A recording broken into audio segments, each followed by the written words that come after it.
Hong practices his diamond fist in the school gym. He just reached the subtlety level 2 days ago. In this world, martial arts mastery is divided into 5 levels: entry, proficiency, subtlety, great accomplishment, and perfection. Reaching subtlety puts him above everyone else in his class. A classmate tells him to take a break, but Hong stays behind to train more. On his way out, Teacher Lee stops him. The 30,000 yuan registration fee for the martial division is due next Monday. Hong asks for a few more days, but the rules are strict. 30,000 yuan is a massive hurdle. When he was 3, his parents died in a ferocious beast disaster. He has lived with his uncle and aunt ever since. Once they saw his martial arts talent, they supported his training completely. In an era overrun by beasts, martial artists are the top earners. He trains hard so they can live a good life, but right now he just feels like a burden. When he gets to his apartment, he stops at the door. Inside, he overhears his uncle and aunt talking about rent. They are short on cash, but his uncle decides to delay the rent to pay Hong's registration fee first. He even plans to stop taking his medication and pick up an extra job, so Hong doesn't have to worry. Hearing this breaks Hong. He walks inside, pretends everything is normal, and lets his aunt send him to rest. Lying in bed, Hong knows he needs tens of thousands of yuan in just a few days. For a martial practitioner, there is only one place to get that kind of cash fast. The next day, he heads to the underground fight club. He signs up for the guard challenge wearing a minotaur mask. The rules are simple: win 4 matches in a row to claim 60,000 yuan, lose, and get nothing. The announcer tells him to hype up the crowd. Hong takes the mic and calls everyone below a martial artist a weakling. The crowd gets angry, and the matches begin. His first opponent is a fighter in a dog mask who charges in with lots of momentum. Hong notices his lower stance is shaky. He dodges the attack easily and takes him out with one strike. His next opponent is a larger man. Hong tests his diamond fist against the guy's strong fist wand. He tanks a hit, realizes his own punch power is stronger, and exploits the man's wide-open waist to secure his second win. Hong easily gets his third win right after. He just needs one more victory for the money. Up in a VIP balcony, a wealthy man watches the arena. He notices Hong is just a regular disciple, but fights way above average. He thinks Hong is perfect for throwing matches. A man wearing a white fox mask volunteers to go down and recruit him. White Fox steps into the ring as the final challenger. He is a quasi-martial artist, which gives him a huge advantage over regular disciples. Knowing his own level is lower, Hong decides to go all out on his first move. He lands a solid punch, but White Fox effortlessly blocks it. Hong quickly realizes this guy is not a quasi-martial artist. He is a real martial artist, intentionally hiding his true strength. White Fox uses a move called Rushing Thunder Fist and strikes Hong hard. The power difference is terrifying. Hong tries to stay on the defensive and look for a counter, but White Fox continues to batter him. Hong's consciousness starts to fade. He hits the ground. White Fox steps on him and tells him he isn't getting the prize money. Instead, he offers Hong a job. If he agrees to join them and throw fights, they will pay him well.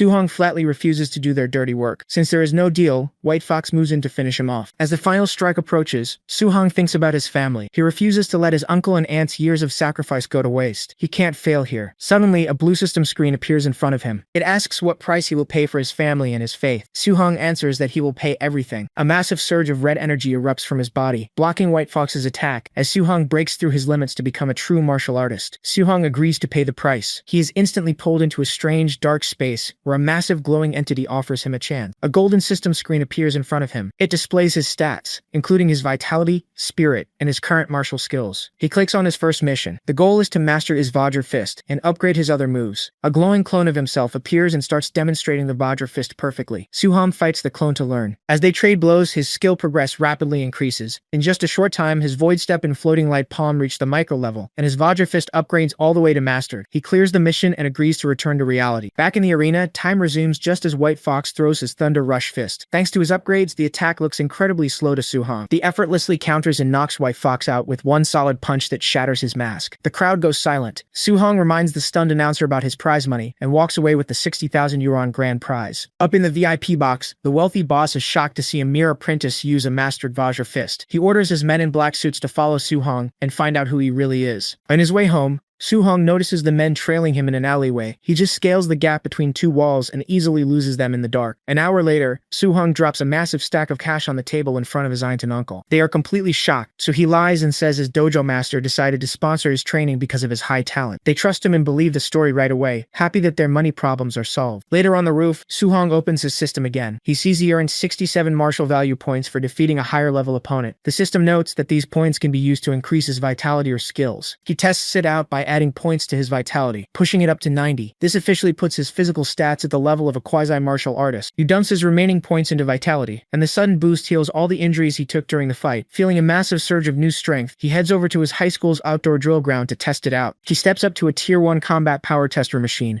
and throws a punch using only 70% of his strength. The impact completely shatters the heavy machinery. Realizing he might have to pay for the expensive equipment, Su-hong panics and runs away into the night. An angry old security guard comes outside to check the noise. He sees the destroyed tester and immediately blames 2 other known troublemakers at the school, promising to discipline them when classes start. At the high school gym, students talk about how a boy named Chen Shan was punished for smashing the combat tester last night. Su-hong listens quietly, knowing he was the one who actually broke it. The principal then introduces Chen Tian, a Tier 3 martial artist, to teach the students a C-rank martial art called Thunder Rush Fist. Su-hong recognizes it as the same move White Fox used at the fight club. Since it costs hundreds of thousands of yuan to learn outside, he decides to seize the opportunity. Chen Tian demonstrates the technique. He explains that at the basic level, a punch makes 1 thunder sound, proficient makes 3 sound, micro level makes 5, mastered makes 7, and perfect makes 9. Chen Tian is currently at the mastered level with 7 sounds. He tells the students to follow along, saying reaching the basic level is good enough for today. Several hours pass. Most of the students can't figure it out. Chen Shan finally manages to make 1 thunder sound, reaching the basic level. The other students call him a genius, but Chen Tian is not impressed, noting that this is just a passing grade. Suddenly, loud thunder sounds erupt from the other side of the gym. Su-hong is practicing the move. The sounds quickly escalate to 8, and then 9. He reaches the perfect level in just half a day. Hearing the 9 sounds gives Chen Tian the sudden inspiration he needs to finally break through to 8 sounds himself. He and the principal rush over to find the expert student, but Su-hong has already run away. Running down the street, Su-hong pulls up his system screen. His vitality is at 91.7, and his Thunder Rush Fist is listed as perfect. He needs a way to earn more martial value points so he can officially break through to become a martial artist. Wondering if regular sparring instead of life and death battles will give him points, he heads to his workplace, the Raging Fender Dojo. Inside the dojo, an arrogant disciple named Li Yan is kicking another student on the ground. A co-worker tells Su-hong that Li Yan and his new instructor look down on commoners and teach poorly. Li Yan tries to start another fight, but Su-hong steps in and grabs his arm to stop him. Before it escalates, the new instructor walks in to start class. The instructor announces he will teach the Raging Sea Spear technique, but will only demonstrate it once. He performs the move quickly, and the students in the back complain that they couldn't see anything. Su-hong watches closely. He picks up a spear and easily replicates the move, creating water-like energy effects around his weapon. The other students are amazed. Li Yan notices this and steps up, offering to give Su-hong some pointers to test his real depth. Su-hong agrees to the spar. Li Yan charges in using the micro-level Raging Sea Spear technique. Su-hong blocks the strike effortlessly and counters using the proficient level of the exact same spear technique, leaving Li Yan completely shocked. Su-hong easily deflects Li Yan's attack using the proficient level of the Raging Sea Spear technique. Li Yan's spear goes flying. Li Yan is stunned that someone who isn't even a martial artist could reach the proficient stage so fast. A system screen pops up for Su-hong, giving him 35 martial points for defeating a higher level opponent. He realizes he can easily earn points just by sparring normally. Li Yan loses his temper. Feeling like his years of hard work are a joke, he recklessly throws a punch. Su-hong effortlessly catches his fist and tells him to stop. The instructor suddenly steps in and slaps Li Yan hard across the face. He scolds him for being a sore loser. Internally, the instructor is shocked that Su-hong mastered the technique from just 1 demonstration, noting that even capital city geniuses aren't this fast. He immediately apologizes to Su-hong for his disciple's behavior. Su-hong notices how quickly the man changes his tune. Walking home that night, Su-hong checks his system. He had a good day gaining new skills and points. He thinks about the upcoming school exams. The rich kids will all have high-grade alloy weapons, and he feels he needs one too to stay competitive. He checks the price of an alloy spear, but it costs nearly 70,000 yuan. He doesn't have that kind of money. Just then, he spots a public screen announcing that the city lord is paying generous rewards for hunting ferocious beasts in the wilderness. When he gets home, he finds his uncle covered in pain relief patches. Su-hong tells him to stop working part-time since he can bring in money now. His uncle refuses, saying he needs to keep saving because martial arts training will only get more expensive. Seeing this, Su-hong realizes his aunt and uncle are too used to struggling. They won't stop working until they have enough money to feel totally secure. He decides he has to take the beast hunting job. To prepare for the dangerous wilderness, he dumps all 35 of his new martial points into his vitality. His vitality hits 95.2, putting him just 1 step away from becoming a true martial artist. He spends the next 2 days training intensely at the school gym. By the end of it, he collapses on the floor, completely exhausted. The system shows that all of his skills, including the Thunderclap Fist and Raging Sea Spear technique, have reached the perfection stage. His preparations are complete. On Saturday, Su-hong arrives at the Star City Martial Artist base. The place is packed with fighters. He checks the bounty guide. Unranked beasts pay 300 coins, while Tier 1 beasts pay up to 5,000. He reads the rules and finds out he has to cut off the beast's left ears to prove his kills and get paid. He watches a hunter hand over a massive bag of ears at the settlement counter. Suddenly, the crowd is pushed aside by a group of bodyguards escorting a rich kid named Young Master Ye. Su-hong immediately recognizes him by his aura and clothes. It's White Fox from the underground arena. Hunters nearby gossip about how Young Master Ye recently got his ass kicked. Seeing White Fox makes Su-hong realize that the humans in the wilderness might be just as dangerous as the beasts. He heads to the exit gate. The guard sighs, assuming Su-hong is just another fearless kid throwing his life away by going out alone. Su-hong steps into the forest, determined to return with a full haul. 2 hours pass. Su-hong walks through the trees, but doesn't encounter a single beast.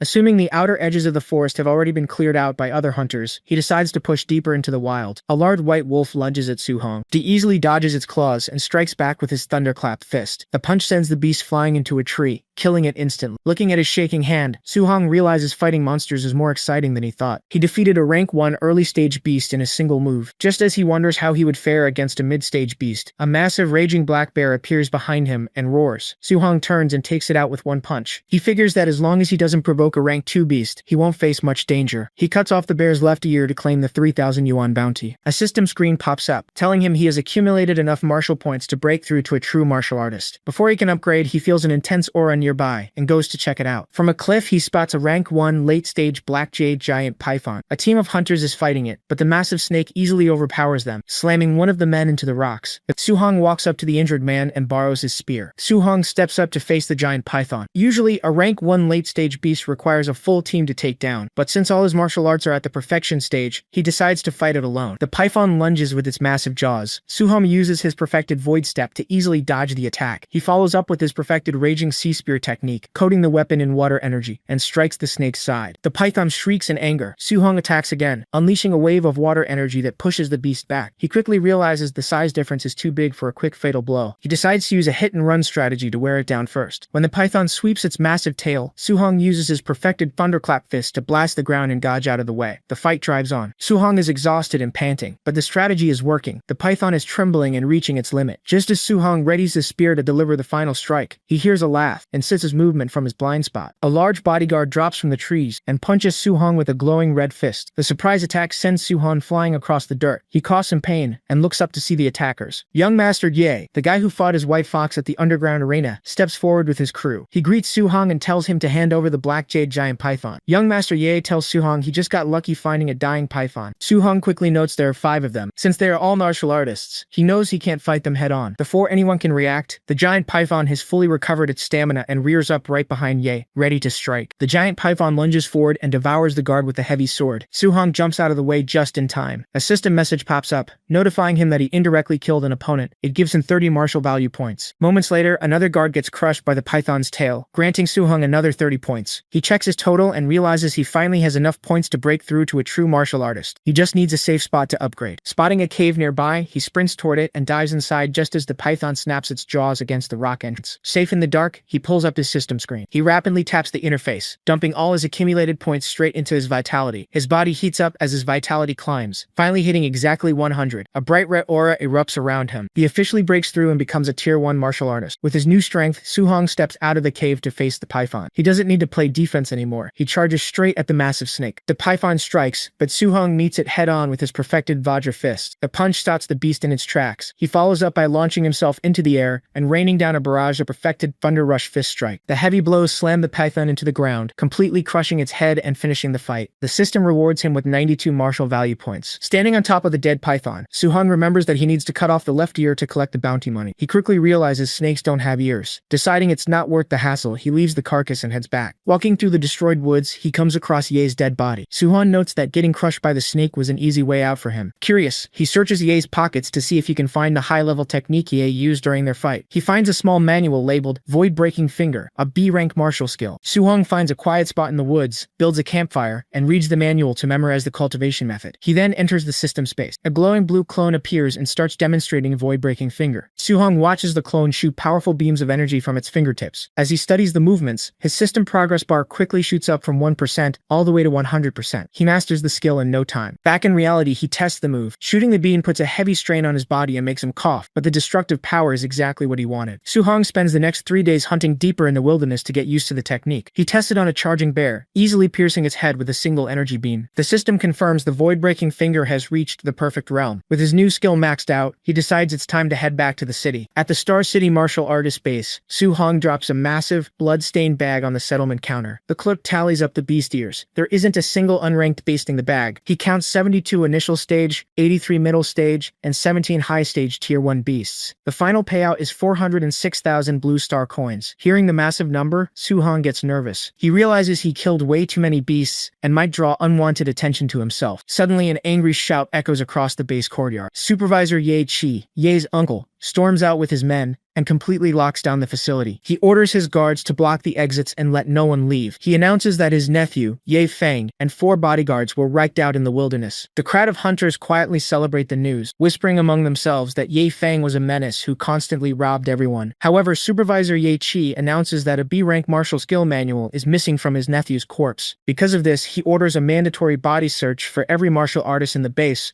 before they can leave. In the crowd, Su-hong stays calm. He knows the giant python left the fatal bite and crush marks on the bodies, so the actual murders can't be traced back to him. The missing manual's the only loose end. He watches Ye Chi and his men closely as they begin scanning the crowd, wondering if they are already targeting him. Supervisor Ye Chi approaches Su-hong. He finds it hard to believe a kid could hunt 400,000 coins worth of beasts alone. He accuses Su-hong of scavenging his dead nephew's pack and orders his men to search him. When the guards step up, Su-hong instantly draws his spear, moving so fast they can't even track it. A subordinate warns Ye Chi not to offend a potential genius from the local high school over a hunch. Ye Chi backs down slightly and offers 10,000 coins as compensation for the body search. Su-hong haggles it up to 30,000. Ye Chi agrees. The guards pat him down but find nothing. Su-hong is internally relieved that he destroyed the physical manual after memorizing it. Ye Chi pays him and lets him go, ordering his men to keep searching the rest of the hunters. Su-hong rents a room at an underground hotel to shower and check his system. He has 534 martial points from his recent kills. A rank 1 mid-stage martial artist requires 200 vitality.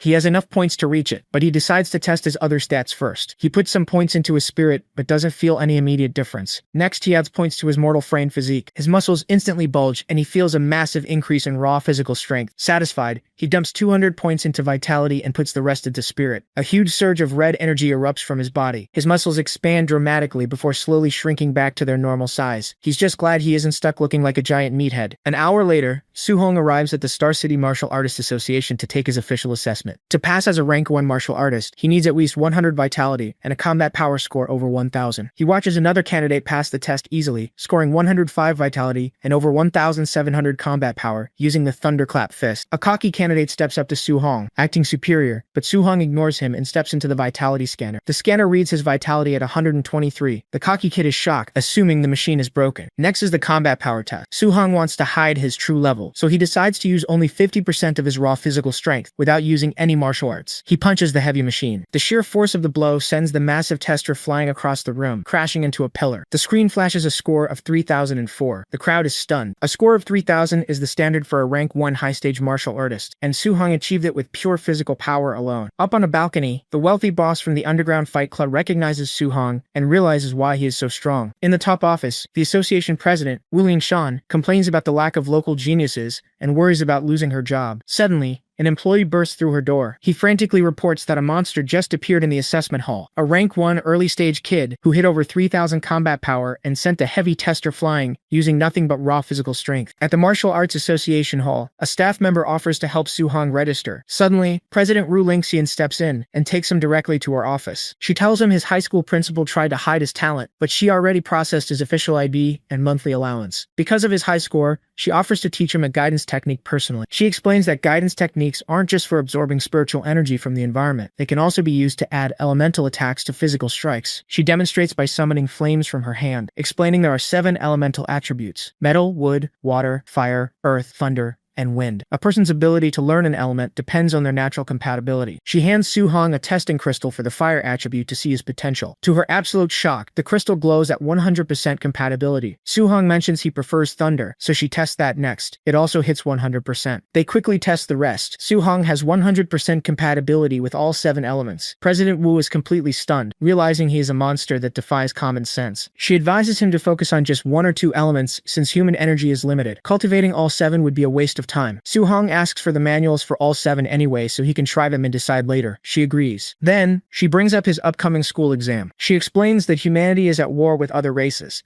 and the government is creating special training camps for top-tier geniuses. If Soo-hong can take first place in his school's monthly exam, she promises to give him a recommendation slot. Remembering how ferocious Beast killed his parents, Soo-hong accepts the deal, determined to get stronger to protect his family. Soo-hong goes home and shows his aunt and uncle his official rank 1 martial artist badge. They immediately cried tears of joy. He tells his uncle he can stop taking extra jobs because rank 1 artists get a 10,000 yuan monthly allowance. Soo-hong promises to support the family from now on. Late that night on the roof, Soo-hong tries out the new fire guidance technique. He throws a punch, but it only produces a tiny puff of steam and no real power. He opens his system screen to check what went wrong. He notices the heavenly flame guidance technique is listed at level 1 with 5% progress. He realizes that while President Wu never mentioned guidance techniques having levels, his system will allow him to continuously upgrade them just like his physical martial arts skills. Soo-hong checks his system to upgrade the heavenly flame guidance technique, but gets a warning that he doesn't have enough martial points. He decides to cultivate the rest of the techniques manually. Several hours later, he reaches level 1 in all the elements. He feels the different energies repelling each other inside his body, realizing why President Wu warned him against learning all 7. He tries to use fire and thunder at the same time, but they clash and cancel each other out. He keeps trying all night. By dawn, he finally forces the 2 elements to fuse into a single attack. He heads to the public martial arts plaza to test the new power on a rank 3 tester. He uses only 30% of his strength just to be safe. A punch with just thunder hits over 2,300. He strikes again, using the fused thunder and fire energy, and the score breaks 3,000. He realizes that just 30% of his power, combined with 2 elements, puts him above a rank 1 high-stage martial artist. He tries to fuse a 3rd element, but it is too difficult and completely drains him. He decides to focus on the school exam to earn more martial points. The next day at Star City High, the principal announces that this monthly exam is special. Because the frontline war is getting worse, the top 3 students will be sent to a genius training camp run by grandmasters. Soo-hong's classmates complain that they have no chance. The principal recently gave private lessons to 2 top students, helping them reach rank 1. Soo-hong ignores the complaints, determined to take first place. The master of the Raging Thunder Dojo shows up with his disciples, including Lian. The dojo master plans to challenge the school's winner to embarrass the principal. However, Lian spots Soo-hong in the crowd and quietly warns his master that Soo-hong is a monster who already beat them. Hearing this, the dojo master immediately drops his arrogant attitude, apologizes to the principal, and admits defeat before quickly backing off. The exam matches begin. Soo-hong is called up to fight quasi-martial artists. His friends tell him to forfeit so he doesn't get hurt. His opponent acts cocky, telling Soo-hong to step down or get beaten down. The guy charges in,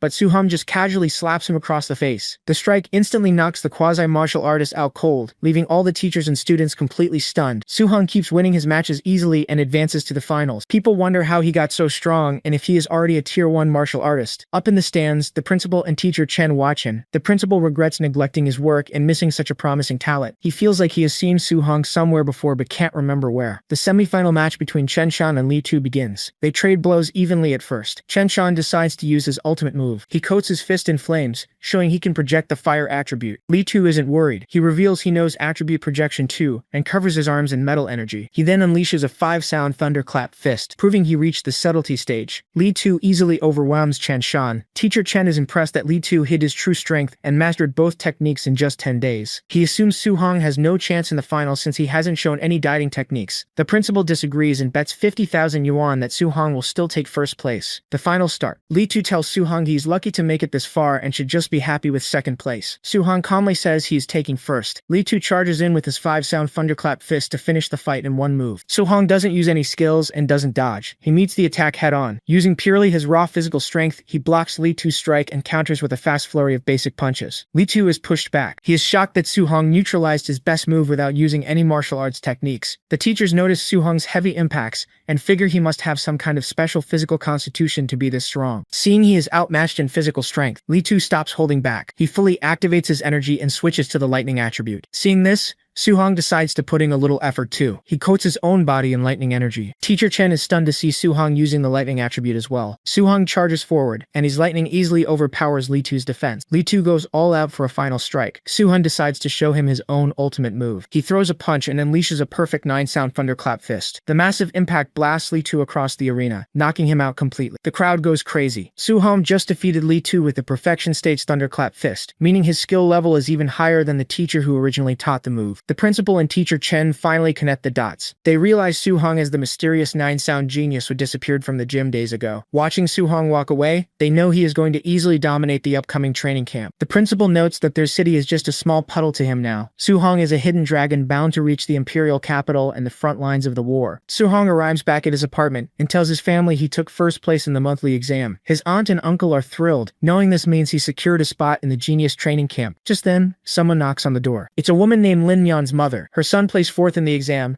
just missing the cut for the camp. She rudely offers Su-hong 30,000 yuan to give up his spot. Su-hong and his family look at her, unimpressed. Realizing they are taking the money, she tries to scare them. She claims the training camp is extremely dangerous and that people frequently die there from the brutal training and competition. She insists Su-hong should give up his spot for his own good. This worries his aunt and uncle. They ask him if the camp is really that dangerous and if he can guarantee his safety. Su-hong confidently assures them he can. The woman scoffs, calling him a child making empty promises. Su-hong's uncle steps forward. He tells the woman that he trusts his family over a stranger and firmly kicks her out, slamming the door in her face. The woman curses them outside, predicting Su-hong will just get eliminated. Inside, his uncle admits he is a rough, uneducated man, but he trusts Su-hong's judgment. He says they don't care about rankings, only his safety, and they will fully support whatever decision he makes. Later that night on the roof, Su-hong knows his family is still secretly worried despite their support. To protect them, he resolves to get even stronger. He checks his system. He earned 285 martial points from his exam matches. Not knowing what kind of high-level skills the other camp geniuses will have, he decides his best strategy is to boost his physical combat power. He dumps points into his mortal frame physique until it reaches 64.6%. He's curious about what special physique comes after 100%. Then he notices that his Thunder and Heavenly Flame guidance techniques have hit level 2. He realizes he can level them up just by naturally cultivating them. He decides to test this theory. He summons both lightning and fire energy and starts cultivating. By dawn, the system confirms his strategy. Both guidance techniques have leveled up to level 3, and his vitality naturally increased by 3 points in the process. Later, Su-hong walks down the street. A red sports car pulls up, and President Wu tells him to get in. As they drive to the camp, she gives them some warnings. She explains that some of the geniuses in this batch are absolute monsters. Many are already rank 1 high-stage martial artists, and are close to heading rank 2. Even worse, the skills they have mastered are at least class B. Su-hong realizes rank 2 artists require 200 vitality, meaning his current 126 vitality puts him at a disadvantage. But he isn't worried about the class B skills. Thanks to his system space, he knows he can learn and master any skill much faster than them. President Wu tells him his raw talent is the highest she has ever seen, but he lacks the resources the other rich kids have. She tells him not to be discouraged if he faces setbacks in the camp, assuring him that with his talent, he will eventually surpass everyone. Su-hong thanks her calmly. Seeing his calm reaction despite knowing he is outmatched in stats, and President Wu realizes she doesn't need to worry about his mindset causing any issues. They drive to the Tianlin mountain range. Su-hong's classmates are terrified because the area is filled with dangerous beasts, including rank 7 base kings. Su-hong remembers fighting beasts here recently, but knows the deeper areas are much more deadly. They arrive at the training encampment. Su-hong is excited, but his classmates are already shaking in fear. He notices the other students here are extremely strong, mostly rank 1 mid or high stage. A fleet of luxury cars pulls up, carrying the top-tier geniuses. A beautiful girl named Goddess Zhao Yan steps out, known for her spiritual telekinesis. A flashy guy with white hair, Lin Xinghe, follows, close to hitting rank 2. Then, the city lord's son, Wan Tiantou, steps out. He has 95% fire attribute compatibility and a special physique. Seeing them, Su-hong smiles, ready to see how much of a genius they really are. The camp supervisor announces the rules for the entrance exam. The actual training camp is 30 kilometers away, deep in the mountains. To pass, students must travel there within 8 hours while carrying a special token. The tokens are hidden inside ferocious beasts scattered across the route. Su-hong's classmates panic. 30 kilometers in 8 hours is usually easy, but navigating through deadly beasts makes it nearly impossible. Some students protest, arguing the exam relies too much on luck and is unfair. The supervisor shuts them down. He tells them the battlefield is brutal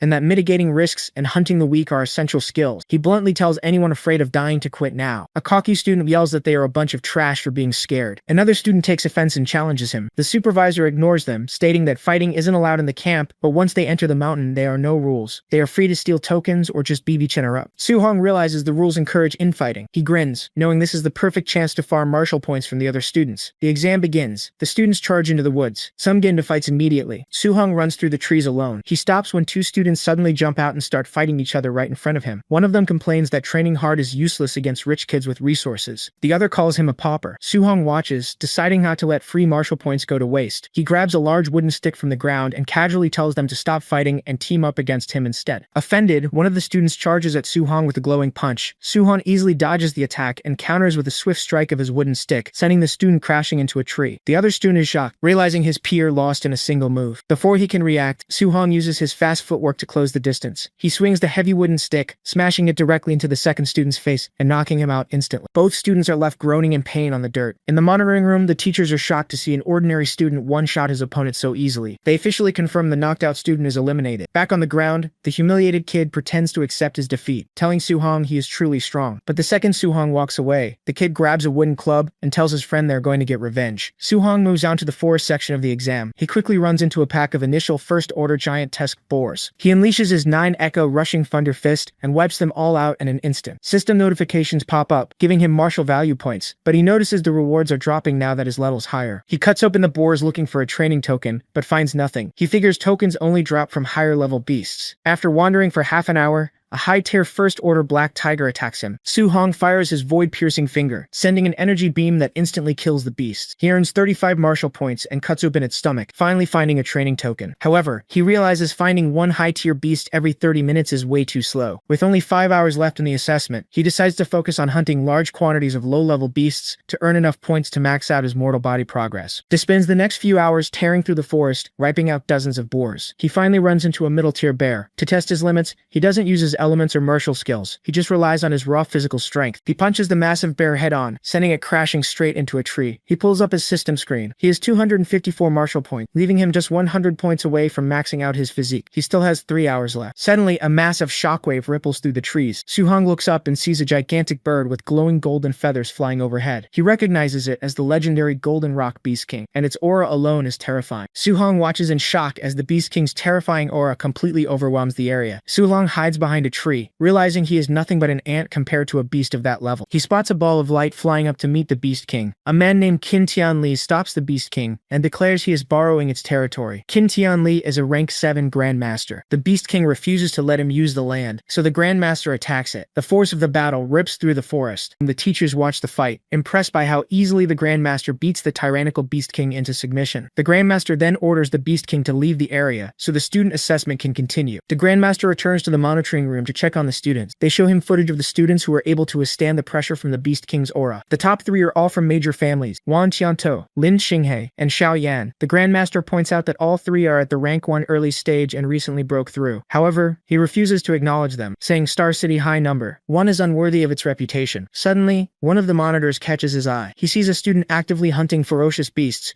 right after experiencing the Beast King's pressure. It's Soo-hong. The teachers are shocked. The Grandmaster demands Soo-hong's file. Reading it, he realizes Soo-hong has perfectly cultivated a C-rank martial art, reached 3,000 combat power, using purely physical strength, and possesses 100% affinity for all 7 elements. Finding such a monster in a backwater place like Star City completely blows his mind. He notes that Soo-hong's blood chi is low, because cultivating 7 guidance techniques simultaneously drains the body. Soo-hong arrives just before the deadline, covered in blood and dirt from hunting. The cocky student from earlier season, and assumes they will have plenty of ways to deal with him in the camp. The camp instructor steps up and introduces the facility. He explains there is a gravity training room, a movement skill room, a ferocious beast combat room, and a martial arts pavilion. In the pavilion, students can exchange contribution points for pills, weapons, and martial arts up to A rank. However, to earn these points, students must pass various training subjects with outstanding performance. The instructor dismisses the students for the day. Soo-hong heads to his dorm room. He is happy to have a private space so he can level up without anyone seeing. He opens the system interface. He has 354 martial points from his hunt. He dumps the points into his mortal body stat, pushing it all the way up to 100%. The system prompts an evolution. A massive red aura envelops him, as his body begins to undergo a profound transformation. Soo-hong's mortal body reaches 100% and evolves into the Overlord body. He checks his system and sees it is ranked as the strongest physique in the world, currently sitting at spirit rank 0%. To test his new raw power, he grips his grade C alloy spear. The metal begins to creak and bend, just from a normal squeeze. Realizing he needs a much stronger grade A weapon, he decides to gather contribution points quickly. He heads out to find a weighted vest to earn extra points during training. At the warehouse, he sees a student named Wan Tiantuo jumping around effortlessly while wearing a 3,000 kilogram vest. The staff notes that Wan can handle this because of his special barbarian god body. Meanwhile, in the monitoring room, Grandmaster Qin and his staff watch the screens. They discuss Soo-hong practicing all 7 guidance arts simultaneously. Believing geniuses are too arrogant to take direct advice, Qin decides to teach Soo-hong a harsh lesson, so he will give up the extra element. He He orders a night raid, assigning a high-rank first-tier martial artist with 5,000 combat power to ambush and crush Su-hong. Jin figures that if the kid's martial heart breaks that easily, he's just trash anyway. Back in the warehouse, Su-hong looks at the super heavy alloy vests. He skips the 10-ton option, knowing it would slow him down too much, and puts on a 5-ton vest instead. He wears his regular jacket over it to hide the bulk. He walks over to the gravity training rooms. On the main monitor, he sees Wang Tiantuo training at 2 times gravity with his 3-ton vest, making the effective weight 6 tons. Su-hong's high school classmates spot him, but decide not to say hi, feeling too embarrassed by how far behind they are in strength. Su-hong enters a private gravity room. He knows his 5-ton vest at 2 times gravity would equal 10 tons, which he could only handle for 10 minutes. He decides to set the machine to 1.5 times gravity to last longer, bringing his total load to 7.5 tons. Outside, the other trainees look at the monitor and start laughing. Seeing that he set the room to only 1.5 and assuming he isn't wearing a vest, they call him weak. Inside, the immense pressure pushes Su-hong to his limits. He activates his guidance arts. Even though it is much harder to practice under the heavy gravity, his cultivation speed skyrockets. He trains continuously for 2 hours. He checks his system and sees his blood chi has increased from 126 to 130. Except for thunder and fire, all of his other elemental guidance arts have leveled up. Completely exhausted, he struggles to stand up and shuts down the gravity machine. He walks out of the room dripping with sweat. The trainees waiting outside immediately start mocking him, joking that they could sleep in a 1.5 gravity room without breaking a sweat. Complaining about the lack of ventilation, Su-hong pulls off his jacket to cool down. As the jacket drops, the massive 5-ton weighted vest is fully exposed. The trainees mocking him instantly freeze in pure shock. When the trainees realize Su-hong endured over 2 hours under heavy gravity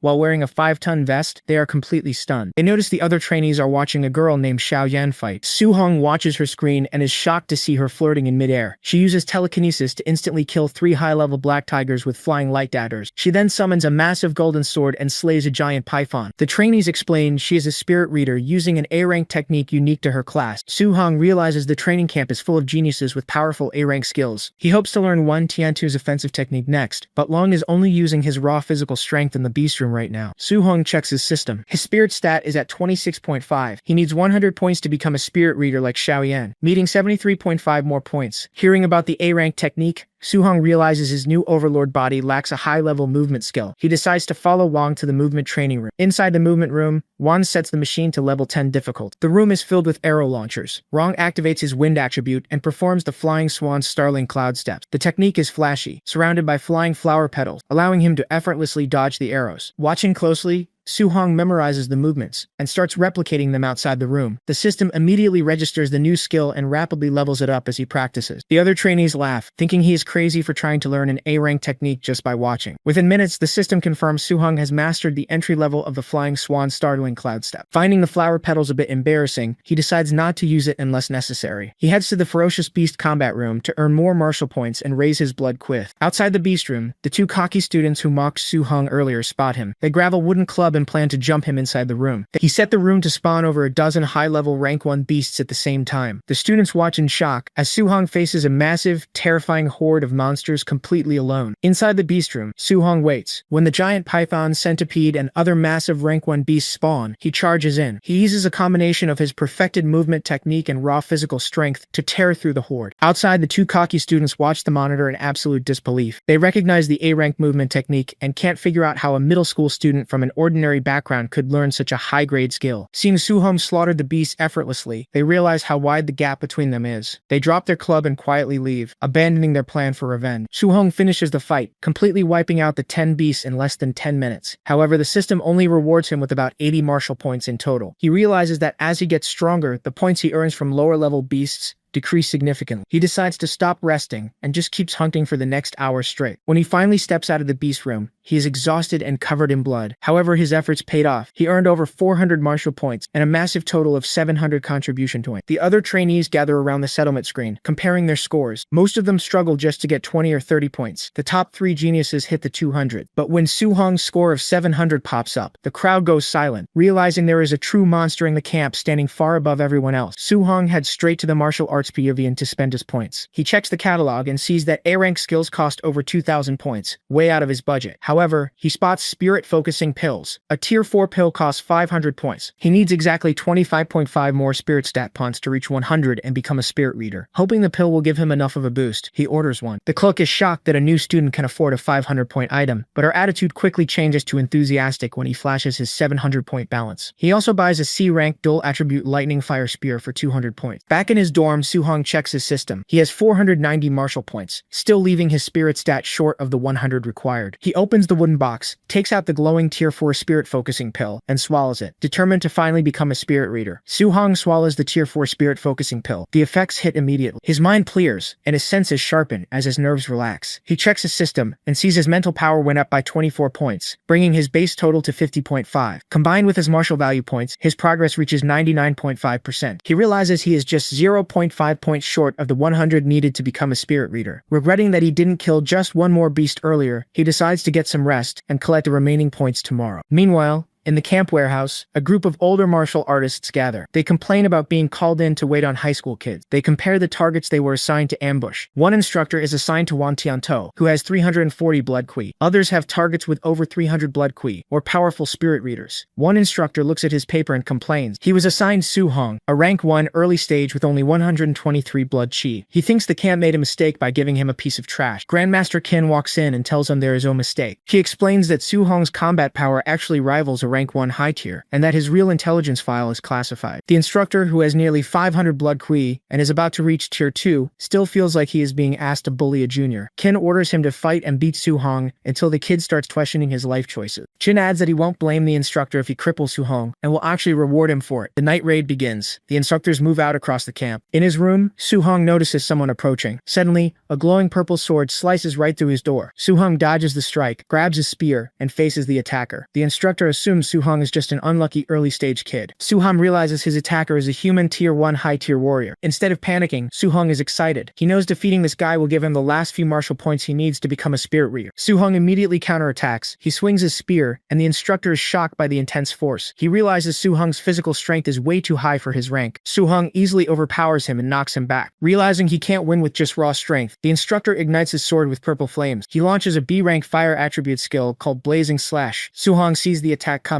He channels raw lightning into his new dual attribute spear and blocks the heavy strike head-on without even using a martial arts skill. The impact shatters the floor beneath them. The instructor is stunned that Soo-hong blocked his B-rank technique using just raw lightning. However, he mocks Soo-hong, saying that since he doesn't know any lightning spear techniques, he still can't win. Soo-hong calmly agrees that he doesn't know any lightning spear techniques, but then he channels fire into the spear alongside the lightning. The instructor stares in absolute terror as he realizes Soo-hong is using attribute fusion, believing the power of thunder and fire combined is just a legend. Soo-hong attacks, and the instructor desperately tries to block with his blazing slash. The fused elements easily tear through the B-rank technique and send the instructor crashing through the dorm wall. Outside, Grandmaster Qin and his staff are watching the raid unfold on monitors. The other 3 instructors assigned to the top geniuses were all defeated, but when King checks on the instructor assigned to Soo-hong, he sees him unconscious in the rubble. He immediately realizes Soo-hong must have used a fusion technique to beat a quasi-tier 2 martial artist. Kin's staff is shocked. They explain that the only genius to ever research dual attribute fusion took 10 years to pull it off, while Soo-hong mastered it in less than a month. Keen notes that attribute fusion is usually avoided because it has a high chance of ruining a warrior's cultivation, permanently trapping them at tier 1. However, since Soo-hong's comprehension is heaven-defying, Keen imagines a future where Soo-hong successfully fuses all 7 elements. The thought of that overwhelming power makes Keen realize he must stop Soo-hong from ruining his potential by getting stuck at a lower tier. A staff member then casually mentions that Soo-hong's physical strength also completely crushed the instructor, revealing his constitution might be even stronger than Wang Qiantuo's barbarian god body. To properly test Soo-hong's true limits, Qin decides to set up a match tomorrow, pitting Soo-hong against the 3 strongest geniuses in the camp. Soo-hong dumps all his martial value points into his spirit stat. His spirit hits 100.2%, and he officially becomes a spirit reader. He feels a strange sensation, like growing a 3rd arm. He tests his new power by floating in midair and lifting his spear with his mind. With this new ability, he decides he needs to learn the A-rank spirit martial art from Yan. The next morning, the instructor gathers the students. He announces a comprehensive test that will measure their blood chi, combat power, spirit, strength, speed, and martial arts mastery. The top 10 students will earn contribution point, but the first place winner will get to choose an additional A-rank martial art or movement technique. Soo-hong is determined to take first place so he can get an A-rank technique to complement his movement skill. From a balcony, Grandmaster Qin watches the crowd. He spots Soo-hong. To test him, King decides to make the 3 strongest geniuses go first, placing Soo-hong 4th. He hopes the stark contrast will pressure Soo-hong and motivate him. Lin Xinghe steps up to the combat monitor first. The assessment requires testing raw physical combat power, before using martial arts. Lin punches the machine with just his physical strength and scores 4,013. He then uses his B-rank wind element martial art, the cloud-hidden gale punch, and scores 5,642. Su-hong watches closely, and his system immediately copies the technique. He notes that the 1,600-point boost from the B-rank skill is a bit underwhelming. Yan goes next. Her raw physical combat power score is 3,253. Su-hong figures this is normal since spirit readers usually have weaker physical bodies compared to their mental strength. For the martial arts portion, Yan uses her spirit energy to condense a massive golden hammer and smashes it down on the tester. Su-hong's system instantly acquires her spirit weapon condensation art. Realizing how easy it is to copy skills in the camp, Su-hong smiles, wondering how many more martial arts he can learn from the others today. Wang Tiantuo steps up next. Relying solely on his barbarian god body, he punches the tester and hits 7,534. The crowd is blown away, noting his physical power alone matches a rank 2 middle stage martial artist. He then activates his A-rank offensive martial art, the Bone Ghost Netherfire Fist. Su-hong's system copies it instantly. Before anyone can react, Su-hong's name is called. To single him out, Grandmaster Qin places him right after the top 3 geniuses, hoping the contrast will shame him. Su-hong calmly approaches the machine for the physical combat power test. She throws a pure physical punch and scores 6,551. The crowd goes wild, shocked that a kid at the bottom of the class can hit that hard without any martial arts. For his second test, Su-hong decides to use his newly copied Bone Ghost Netherfire Fist. The system prompts a fast leveling progression, and he masters the entry level of the skill immediately. He infuses his fist with the A-rank fire technique and strikes the machine, hitting a massive 9,013. The score rivals a rank 2 high-stage warrior. The other students are terrified by the power, and even Grandmaster Qin is shocked. Wang Tiantuo is stunned that someone beat him, but assumes Su-hong must be hiding his vitality. However, when Su-hong steps into the vitality scanner, the number reads exactly 137. The crowd realizes Su-hong actually hit a 9,000 combat power score, while still just being an early-stage rank 1 martial artist. With the raw power test finished, Grandmaster Qin announces the start of the combat rankings. He explains the challenge system, where students can designate their opponents, and the last one standing takes the top spot. Instantly, Lin Xinghe points at Su-hong and challenges him to a fight. Lin Xinghe acknowledges Su-hong's combat power as matchless, but notes his vitality is extremely low. Lin plans to use his movement techniques to avoid Su-hong's attacks and wear him down over time. Grandmaster Qin suggests the top 3 geniuses should fight Su-hong all at once instead. The trio thinks this is overkill and worries they might accidentally cripple him, but Su-hong calmly accepts the challenge. Feeling insulted by his confidence, the 3 geniuses agree to jump him. The match begins. Lin Xinghe uses his flying swan startling cloud steps, planning to run circles around Su-hong while the other 2 ambush him. However, Su-hong instantly appears right in front of him. Before Lin can react, Su-hong punches him in the face and knocks him to the ground. Yan, the spirit reader, immediately uses her telekinesis to bind Su-hong in place. Seeing him stuck, Wang Tiantuo charges in with his Bone Ghost Netherfire Fist. Realizing the mental control is tricky, Su-hong uses pure brute force to forcibly shatter Yan's telekinetic grip. He then meets Wang's A-rank fire attack head-on, blocking it with just his physical strength. The impact stuns everyone. Not wasting a second, Su-hong grabs Wang and throws him directly at Yan, knocking both of them out of bounds. The fight ends in an instant. The crowd is terrified by how easily he dismantled the top 3 geniuses. Grandmaster Qin asks if anyone else wants to challenge Su-hong. Naturally, everyone surrenders. Qin declares Su-hong the undisputed number 1 and takes him to the martial arts pavilion to pick his A-rank reward. On the way, Qin asks Su-hong why he hides his strength. Su-hong explains that without any powerful family backing, showing off too early makes him an easy target. Qin likes his smart approach. He admits he arranged the trial specifically to give Su-hong a reason to take more resources. He tells Su-hong he no longer needs to hide because Qin will personally back him up from now on. At the pavilion, Qin tells Su-hong to look over the manual list and asks what techniques he already knows. Su-hong casually lists off several A-rank and B-rank skills, including the Flying Swan Startling Cloud Steps and Cloud Hidden Gale Punch. Qin realizes those 2 skills aren't even in the Khan's pavilion. He asks if Su-hong learned them just by watching Lin Xinghe use them once. Su-hong says yes. Hearing this, Qin is completely stunned, realizing once again that Su-hong is an absolute monster. Qin decides Su-hong needs a control-type technique. He recommends the A-rank fire attribute, Flame Cage. It allows the user to trap an enemy using fire energy. Qin demonstrates the move, showing how he can trap someone and follow up with a deadly strike. Qin admits it's a very difficult skill to master, adding that even he couldn't use it while attacking until he reached rank 3. Before Qin can even finish explaining, Su-hong's system registers the technique. Su-hong politely declines it, pretending he gave up because it sounds too hard, but he secretly just copied it for free. Qin then suggests an A-rank earth attribute defensive technique called Thick Earth Armor. He notes it will pair perfectly with Su-hong's physical strength. Su-hong agrees to take it. Qin then asks what special physique Su-hong has. Su-hong makes up a name on the spot, calling it the Overlord Body. He brags that it's the strongest physique in the world, hoping Qin will be impressed enough to give him more techniques. Qin has never heard of it, but considering Su-hong's insane physical power, he believes it must be a rare, unrecorded constitution. Suddenly, Kin gets a phone call. His staff reports that Soo-hong was secretly wearing a weighted vest during his fight against the three geniuses. Kin turns to Soo-hong and asks why. Soo-hong explains he just wanted the extra contribution points. Realizing Soo-hong fought a rank 2 martial artist while wearing extra weight, Kin tells him to take off the vest immediately. Soo-hong takes it off and hands it to the pavilion manager. The heavy vest smashes into the floor, shocking the manager when she realizes it weighs 5 tons. Kin decides Soo-hong needs a powerful A-rank offensive spear technique. He remembers that Grandmaster Jang, who runs the training camp in Yang City, uses a legendary thunder spear technique. Kin tells Soo-hong they are going to Yang City tomorrow to challenge Jang's top student, planning to trick Jang into betting his technique on the match. That night, Soo-hong practices the new techniques in his dorm. By morning, he manages to get all 3 A-rank skills up to the entry level. Meanwhile, in Yang City, Grandmaster Jang is training his top student, Lin Chunfun. Lin has a rare wood spirit body and recently broke through to rank 2. Jang is forcing him to learn an A-rank wood control technique called wood prison. Lin fails repeatedly, complaining the technique is too hard and begging for a month to learn it. Jang scolds him, mentioning that Kin found a prodigy who learns techniques in just a few days. Jang gets a call from Kin setting up the match. He tells Lin to hold back during the fight so Kin doesn't lose face. Lin confidently agrees to act like it's a close fight. The next afternoon, Kin and Soo-hong arrive at the Yang City camp. Jang greets them and asks to see Kin's new prodigy. When Chin introduces Soo-hong as a rank 1 early stage warrior, Jang is completely confused. He wonders how he is supposed to tell his rank 2 student to fake a close fight against a rank 1 early stage kid. Chin ignores his confusion and tells him to start the match so they can head back in time for dinner. Grandmaster Chin officially introduces Soo-hong to the students of the Yang City training camp. He tells them Soo-hong is a rank 1 early stage from Star City. One student laughs, thinking Soo-hong must be incredibly weak. However, when Ching announces that Soo-hong is here to challenge Lin Chunfeng, their rank 2 top student, the crowd is stunned. Lin is confused and annoyed, wondering how he is supposed to fake a back-and-forth fight against a rank 1 without accidentally killing him. The match begins. Lin decides to act out a struggle. He charges at Soo-hong but intentionally leaves an opening. Soo-hong casually steps aside. Realizing he needs to look like he is trying harder, Lin uses the A-rank wind attribute movement technique, flying swan startling cloud steps, to close the distance. Soo-hong is completely unfazed. He immediately mirrors the exact same movement technique and easily dodges Lin's attack. Lin is shocked that Soo-hong also knows the wind technique. He decides to use his control-type martial art, the wood prison, to trap Soo-hong. Thick vines shoot out from the ground and wrap around Soo-hong's leg. Soo-hong decides to test his raw physical strength. With one massive pull, he uses pure brute force to shatter the wood prison instantly. Lin is terrified. Soo-hong's physical strength is ridiculous. Before Lin can react, Soo-hong rushes him with incredible speed. Panicking, Lin abandons his plan to fake a struggle and uses his A-rank defensive technique, wood evasion, to summon a thick wooden shield. Soo-hong punches the shield with raw physical strength, completely shattering it and knocking Lin back. Lin realizes Soo-hong's power is equal to a ferocious beast, and that he actually has to fight seriously. Lin draws his sword, and uses an A-rank fire attribute martial art called Blazing Slash. The strike is powerful, but Soo-hong just smiles. He raises his hand and summons a cage made of white-hot flames,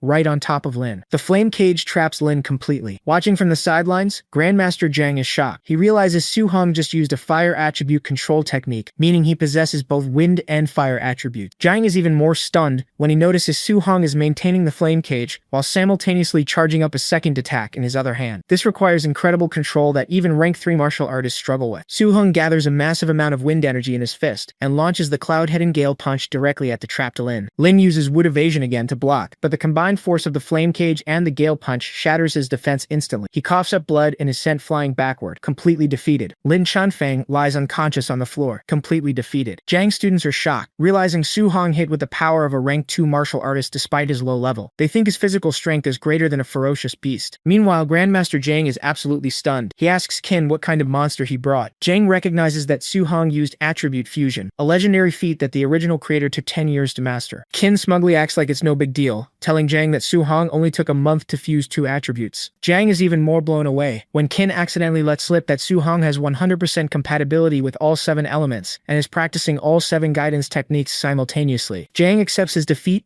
and takes Soo-hong to a private training room to fulfill the bet. He agrees to teach Soo-hong his A-rank spear technique, the 9 sky-breaking spears, and his ultimate skill, palm lightning. Jang demonstrates the spear technique. It consists of 3 forms. He performs the first form, river flip, creating a massive wave of lightning. The second form, sea overturn, creates an even larger storm. He finishes with the third form, skybreaker, bringing down a massive bolt of lightning from above. Soo-hong watches in awe, realizing Jang is holding back significantly so he doesn't destroy the room. Even holding back, the aftershocks create a terrifying tornado tornado of lightning energy. Su-hong feels like an ant standing next to this level of power, but it makes him excited for the future. Jiang hands Su-hong the manual for the 9 sky-breaking spears. He tells him to study the movements and ask questions if he gets stuck. Jiang promises to teach him the palm lightning technique once he masters the first form of the spear. He mentions that while the spear technique is strong, palm lightning is far superior. Hearing this, Su-hong is eager to learn quickly. Jiang leaves the room to meet with Qin, telling Su-hong to practice on his own for a bit. 1 hour later, Grandmaster John returns to check on Su-hong's progress. He expects the boy will need a month or two to learn the spear technique. However, Su-hong tells him the moves are too difficult, and he can only manage the basics for now. He immediately asks Zhang to teach him the palm lightning technique next. Zhang is completely stunned by the kid's monstrous talent. Later that evening, old Qin finds John spacing out and asks if he taught Su-hong the palm lightning yet. John simply opens the door to the training room, revealing Su-hong already practicing the high difficulty moves. Suddenly, Su-hong unleashes a massive burst of electricity, successfully executing palm lightning. Zhang is in disbelief, remembering that it took him 3 months to master the technique, and he was considered a genius back then. Qin praises Su-hong's limitless potential. They invite Zhang out for drinks, and tell Su-hong they are leaving the training camp tomorrow. That night in his dorm room, Su-hong opens his system panel. He sees that defeating Wang Tiantuo and Lin Chonfeng earned him 230 martial values. He uses the points to upgrade his blood chi, watching the number increase, but he realizes it is not enough. Since no one in the camp dares to duel him anymore, he figures he will have to hunt vicious beasts later to farm more points. Meanwhile, Zhang and Qin are drinking when an assistant rushes in to announce that the night raid activity is starting. Zhang happily gives the order to begin and tells them to train the students hard. Suddenly,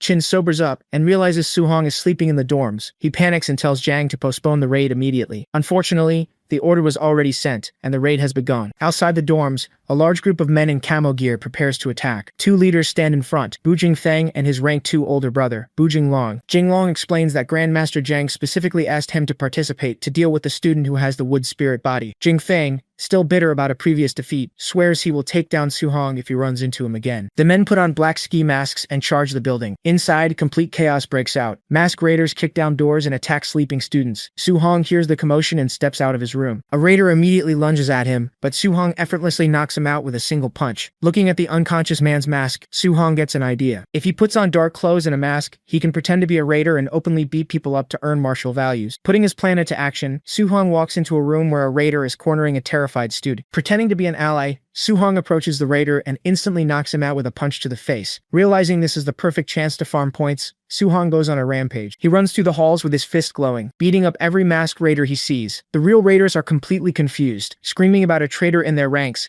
as Su-hong effortlessly takes them down. He clears the entire first floor and moves to the second. He unleashes a massive golden energy wave down the hallway, knocking out several raiders at once. System messages flood his vision, showing constant gains of martial value point. Thrilled by the huge payout, he heads up to the 3rd floor. There, a group of raiders is standing around watching the green-haired Lin Chunfeng fight the rank 2 leader Bu Jinglong. Su-hong walks right up behind the spectators and charges his fist with golden energy. He blasts the raiders away with a single strike, stating he has already seen the wood spirit body in action. Both Lin Chunfeng and Bu Jinglong stop their fight and stare at the masked Su-hong in shock. Covered in a glowing golden aura, Su-hong looks at both of them and casually tells them to come at him together. Bu Jinglong tells Lin Chunfeng to rest, so he can deal with Su-hong myself. He charges forward, stating that Su-hong is breaking the rules of the night raid and needs to be taught a lesson. Su-hong simply activates his Vajra fist and punches Bu Jinglong. The impact creates a huge burst of golden and red energy, sending the rank 2 leader flying back. Realizing Su-hong's actual strength, Bu Jinglong tells Lin to team up with him. Lin uses a wood prison technique, summoning glowing green vines from the ground to trap Su-hong. Su-hong easily bursts out of the vines. When Bu Jinglong attacks again, Su-hong activates his earth attribute battle armor. A spectral purple armor appears around him and completely blocks the rank 2 strike. Su-hong retaliates by punching Bu Jinglong away, then jumps into the air and delivers a flaming axe kick to Lin Chunfeng, knocking him out cold into the floor. Su-hong checks his system. He receives 140 martial values for defeating the leader, and 75 for Lin. He is thrilled to see he earned over 2,400 martial values in total that night. The next morning, the bruised and battered raiders are recovering outside the dorms with ice packs. Old Qin yells at Grandmaster John for the mess his student created, but John laughs it off and runs away. Jin then asks Su-hong if he still needs metal, wood, and water attribute martial arts. When Su-hong says yes, Qin smiles and says they are going to visit some old friends. Over the next 10 days, they visit 3 different training camps. Using the exact same betting routine,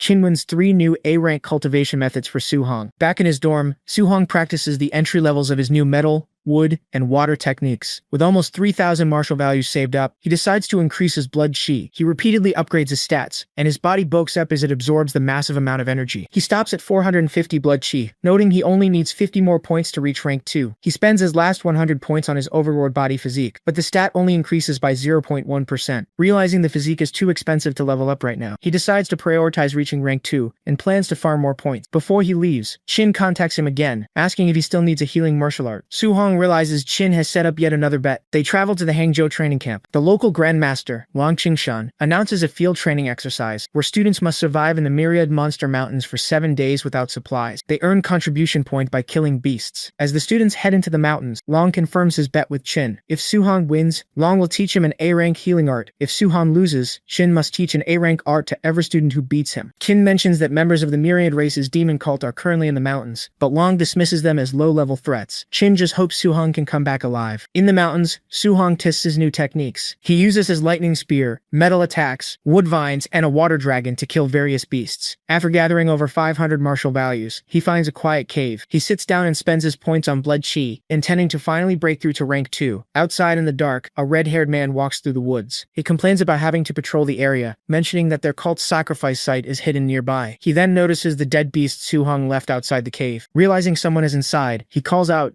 demanding the person surrender for an easy death, or else he will skin and eat them alive. The red-haired man assumes the person hiding inside must be rank 2 or 3 since they killed the Crimson Flame Black Tiger. He warns them not to resist. Inside the cave, Su-hong hears the arrogant tone and worries the guy might be a rank 4 martial artist. Deciding he needs to escape, Su-hong unleashes his water dragon technique to blast his way out of the cave. The red-haired man smirks and slices the water dragon in half with a flaming sword strike. Seeing the attack, Su-hong realizes the man is only at the early stage of rank 3. Realizing he overestimated his opponent, Su-hong stops running and turns to face him. He notices a specific tattoo on the man's neck and immediately identifies him as a member of the myriad race's demon cult. He knows these cultists view their human heritage as a disgrace and regularly capture humans to sacrifice for rewards from other races. Disgusted, Su-hong calls in human scum and readies his weapon. The cultist attacks with an A-rank fire move called Sky Sun Slash. Su-hong meets the attack head-on with his lightning spear's river flip technique. The two attacks clash, and the cultist is shocked to see his fire slash completely scattered. He cannot understand how a rank 2 martial artist is pushing him back, while simultaneously using water and lightning attributes. Realizing he is outmatched, the cultist tries to retreat, but Su-hong uses his wood attribute to summon vines that bind the man's legs. Su-hong then unleashes a massive lightning blast, seemingly obliterating the cultist. However, the cultist's body turns into glowing molten rock and reassembles itself. He transforms into a winged stone monster, boasting about the divine might of the celestial race. He yells that once their sacrifice ritual is complete, he will become a true celestial. He throws a giant rock fist at Su-hong, who easily blocks it with his spear. Unimpressed by the transformation,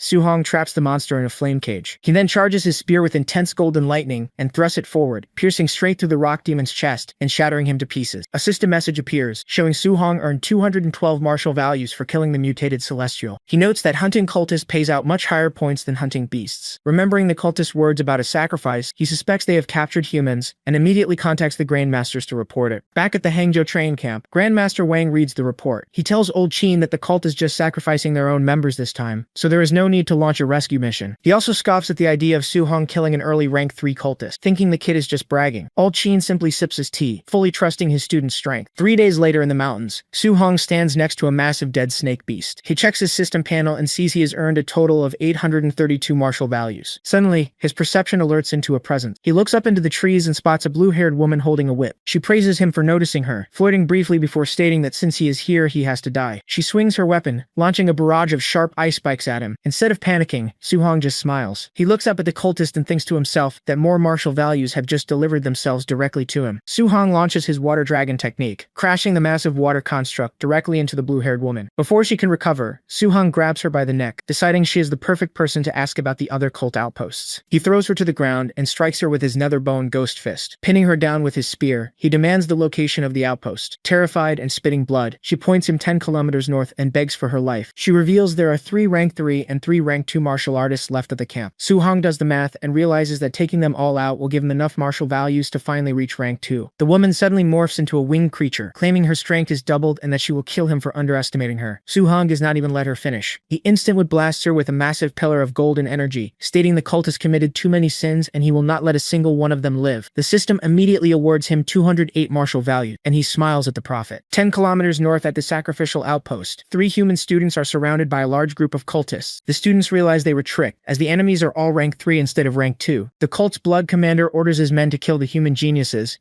and use them for the sacrifice. From a distance, Grandmaster Wang and Old Chin are watching the scene unfold. Wang says he will intervene to save the students if things get too dangerous, but Chin tells him not to worry. Qin points out that his monster of a student is about to save them. Su-hong drops down from the sky and throws his spear, impaling an attacking cultist to a tree right before he can strike a student. Su-hong then jumps into the middle of the crowd, repeatedly blasting the cultist with palm lightning. After clearing the immediate area, he casually turns to the shocked students and asks if they are okay. They recognize him as Su-hong from Star City. Watching from afar, Wang is amazed by Su-hong's rapid growth and the fact that he can use palm lightning so easily. Su-hong tells the students to fall back and leave the rest to him. He looks at the remaining cultists with pure excitement, seeing them as a giant gold mine since each one is worth at least 200 martial values. A bulky cultist tries to crush him, but Su-hong blocks the attack and effortlessly punches the man into the ground. He calls for the next opponent and continues electrocuting the cultist with golden lightning. Terrified, the remaining enemies retreat toward the temple steps. Blowing the top of the temple, the blood commander completes the ritual using the bodies of the fallen cultists. The prosecutor passes by fugitive. Su-hong watches as all the spilled blood floats into the air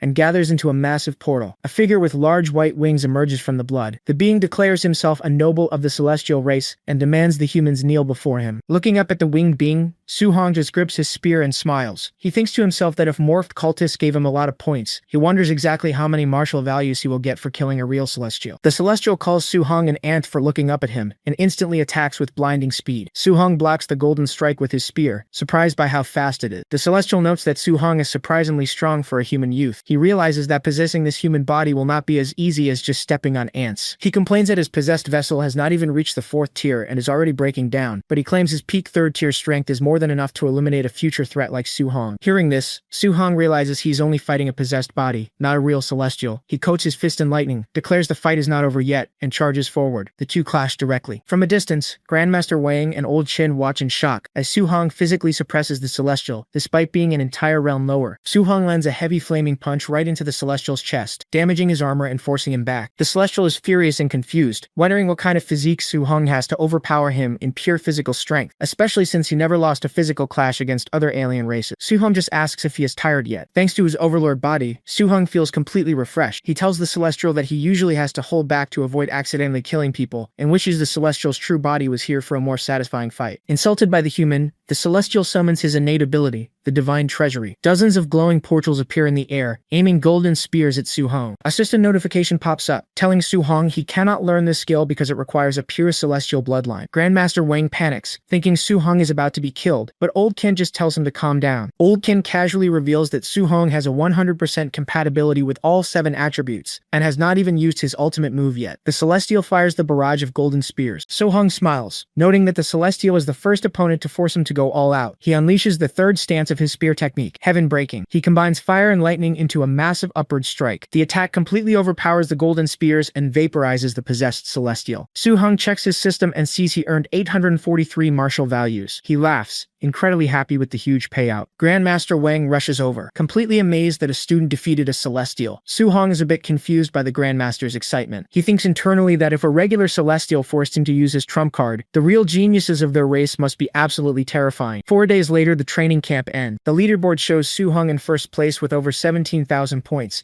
completely crushing everyone else. Some students doubt his score since he is not even a 2nd-tier martial artist yet, but the students he saved quickly defend him. They confirm that Su-hong was taking out 3rd-tier cultists with single strikes. Meanwhile, Grandmaster Wang complains to Old Chin that Su-hong is a little monster who learned his A-rank healing skill in less than half a day. Back in his room, Su-hong uses his new healing art to completely erase all his old battle scars. He opens his system panel and sees he has 4,800 martial values saved up from the mountain training. He decides it is time to upgrade his mental strength to 500 points, so he can become a 2nd-tier telekinetic, and plans to boost his blood chi as well. Far away on the celestial race planet, inside a massive temple, a giant shadowy figure questions the celestial who possessed the cultist. The giant demands to know how he lost to a human who is an entire realm lower, even after using his divine abilities. The defeated celestial Tian Ming simply admits that the human youth is a monstrous genius. Hearing this, the giant calls forward another celestial named Tian Shine. Back at the Star City training camp, Wang Tiantu and his two friends are fighting a giant bear beast. They spent the entire month grinding in the gravity room and using all their contribution points on pills to boost their strength. Their hard work paid off, and all three of them broke through to the second tier. Lin Xinghe even bulked up into a muscular hunk. They are feeling confident and can't wait for Su Hong to return so they can challenge him again. Old Keen arrives back at the camp alone. When another instructor asks where Su Hong is, Keen explains that the kid wanted a few more days of training in the forest and will return before the camp ends. 2 days later, Su Hong is meditating on a cliff in the forest. His system constantly adds points to his mental power. A giant snake beast tries to ambush him from behind, but Su Hong doesn't even move. He simply raises his hand and uses telekinesis to freeze the massive beast in midair. He then uses the weapon condensation art to form a giant golden sword and crushes the snake into the ground. Pleased with the result, he notes that the power of a second-tier spirit reader is terrifying. With his mental power significantly increased, he decides to try a triple attribute fusion. He gathers lightning, fire, and gold energy in his hands. The moment the three elements touch, they become incredibly violent. Su Hong loses control, and the energy creates a massive explosion that destroys the cliffside. He survives the blast and realizes that if he perfects this fusion, it can injure a fourth-tier martial artist. On the last day of the training camp, Su Hong finally walks through the front gates. The other students immediately run to notify Wang Qiantou and his group. The three friends confront Su Hong, boldly stating they will defeat him this time, because they are all second-tier martial artists now. Su Hong just smiles and powers up a fiery aura, revealing that he is also a second-tier martial artist. They are shocked, but the girl steps forward. She uses the weapon condensation art to form a glowing golden sword, stating that she is a second-tier spirit reader, so his physical rank doesn't scare her. Su Hong apologizes and reveals he is also a spirit reader. He summons a telekinetic weapon so massive that it instantly shatters her sword and blows the group back. Realizing Su Hong is a second-tier martial artist, a second-tier spirit reader, and has a top-tier physique, the three friends lose all hope. Su Hong asks if they want to fight him all at once so he can earn some martial values, but they instantly surrender and run away screaming. Watching from afar, Old Kin is left completely speechless. The other Grandmaster just laughs, calling Su Hong a once-in-a-millennium monster. Suddenly, a giant flaming bird appears in the sky above the camp. It yells that the 30 days are up and orders the humans to get out. Old Chin recognizes the bird as a giant deuce he dealt with before. Annoyed, Chin flies into the air wrapped in a massive purple aura. He tells the bird that they will leave when they want to and no one can kick them out. Kin easily overpowers the giant bird, stomping it right out of the sky. The students watch in awe, noting that the heat and power of a 7th-tier Grandmaster look like a battle of gods. The bird begs Chin to stop hitting it, claiming it brought backup today. Old Chin tells it to bring them out so he can beat them up too. Suddenly, the sky turns dark, and a massive shadowy figure emerges from the clouds. A giant purple eye opens and stares down at the camp. The instructors panic, recognizing the entity as the Lord of Myriad Monsters, one of the strongest existences in the mountains. Su Hong grips his spear tightly and looks up at the massive shadow. He notes that the weakest entities at that level are 9th tier, and the Monster Lord is in the King's Ceiling realm, which is even higher. Su Hong stares up at the massive glowing eye of the Lord of Myriad Monsters. He realizes that as a second-tier martial artist, he is completely insignificant compared to a King's Ceiling realm entity. He thinks about how he wouldn't be able to protect anyone